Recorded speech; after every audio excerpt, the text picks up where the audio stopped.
Bonjour et bienvenue dans cette vidéo qui va traiter de corps noir et de pyrométrie optique. Pour faire simple, il s'agit de répondre à la question suivante: comment je peux connaître la température d'un objet très chaud, comme une étoile par exemple, sans avoir besoin d'y placer un thermomètre, ce qui serait bien évidemment un peu compliqué. Pour répondre à cette question, nous allons avoir besoin de comprendre le concept du corps noir. Cela va nous aider à comprendre le lien qui peut exister entre la couleur d'un objet incandescent et sa température. Le corps noir est un concept théorique. Il désigne un objet idéal qui absorberait toute l'énergie électromagnétique qu'il reçoit. Cette absorption d'énergie crée de l'agitation thermique au sein du corps noir et à son tour, il réémet un rayonnement thermique qu'on appelle le rayonnement du corps noir. Ce rayonnement ne dépend que de sa température d'équilibre. Prenez l'exemple d'une température de 2000 Kelvin. Alors la loi de Planck décrit le spectre du rayonnement du corps noir pour cette température de 2000 Kelvin. Ce spectre représente la luminance énergétique spectrale, qui est une mesure de la puissance du rayonnement en fonction de la longueur d'onde. Pour un corps noir à 2000 Kelvin, on remarque que le spectre est principalement localisé dans le proche infrarouge. Si on superpose la courbe de sensibilité de l'œil humain, on remarque que le spectre atteint les longueurs d'onde correspondant au rouge et au jaune. En conséquence, un corps noir à 2000 Kelvin ne nous paraîtra pas noir du tout, mais plutôt orangé. Si maintenant la température d'équilibre du corps noir est de 2500 Kelvin, son spectre montre une luminance plus importante, mais également un décalage du maximum vers les petites longueurs d'onde. Ce corps nous apparaîtra plus lumineux avec une couleur qui tire vers le jaune. Inversement, si sa température est plus faible, l'objet sera moins lumineux, avec un maximum plus loin vers l'infrarouge. Il nous apparaîtra donc plus sombre et plutôt rougeâtre.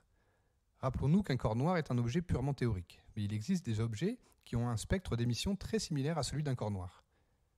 Le spectre d'émission du Soleil, par exemple, se superpose très bien avec celui d'un corps noir qui aurait une température de 5777 Kelvin.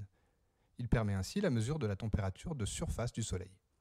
En superposant la courbe de sensibilité de l'œil, on peut voir que l'évolution nous a doté d'un système de vision parfaitement adapté à la courbe d'émission du Soleil. Un deuxième exemple remarquable est le fond diffus cosmologique, qui apparaît comme un corps noir parfait. Ce rayonnement fossile valide entre autres le modèle d'un univers en expansion et donc la théorie du Big Bang.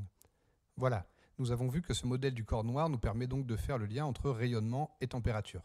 Il permet la mesure de température de surface des étoiles, mais sur Terre, il peut s'appliquer sur la mesure de température d'objets incandescents comme la vase en fusion, la soudure à l'arc ou le filament d'une ampoule par exemple.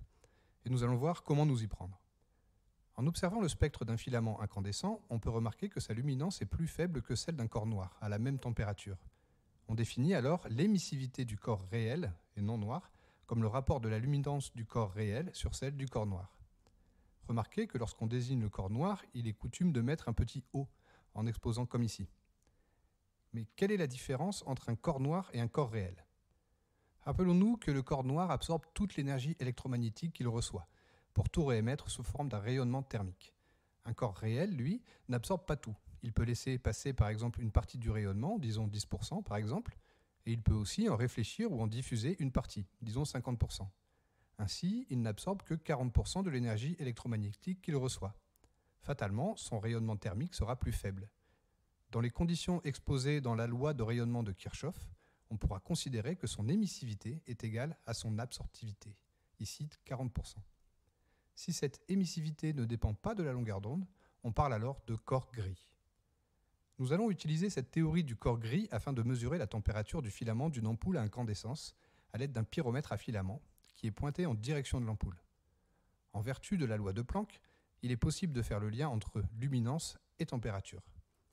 Si le pyromètre mesure cette valeur de luminance précise pour une longueur d'onde donnée, alors la seule courbe de Planck qui passe par ce point est une courbe correspondant à la température de 3065 Kelvin. S'il mesure une luminance plus faible, cela correspond à une température plus faible. Si elle est plus élevée, à une température plus élevée bien entendu. Revenons au cas à 3065 Kelvin. Cette courbe correspond au rayonnement d'un corps noir. Or, ce filament est un corps gris, d'émissivité égale à 0,4. En vertu de la loi de Kirchhoff, sa luminance sera 40% plus faible pour la même température de 3065 Kelvin. Pour correspondre à la luminance mesurée par le pyromètre, ce corps gris doit être plus chaud. Et nous voyons que la correspondance est atteinte pour une température de 3500 Kelvin. C'est pourquoi, sur un pyromètre à filament, vous trouverez toujours deux indications de température, la température de luminance, correspondant à celle du corps noir, et la température réelle, pour laquelle on a dû prendre en compte l'émissivité du corps réel. Il nous reste à savoir comment techniquement le pyromètre peut mesurer la luminance de l'objet incandescent. Si vous placez votre œil dans le viseur du pyromètre, vous observerez un filament qui est placé à l'intérieur du pyromètre. Un bouton de réglage permet de faire varier la température de ce filament interne. Dans un sens, la température diminue, le filament devient plus sombre. Dans l'autre sens, la température augmente et le filament devient plus lumineux.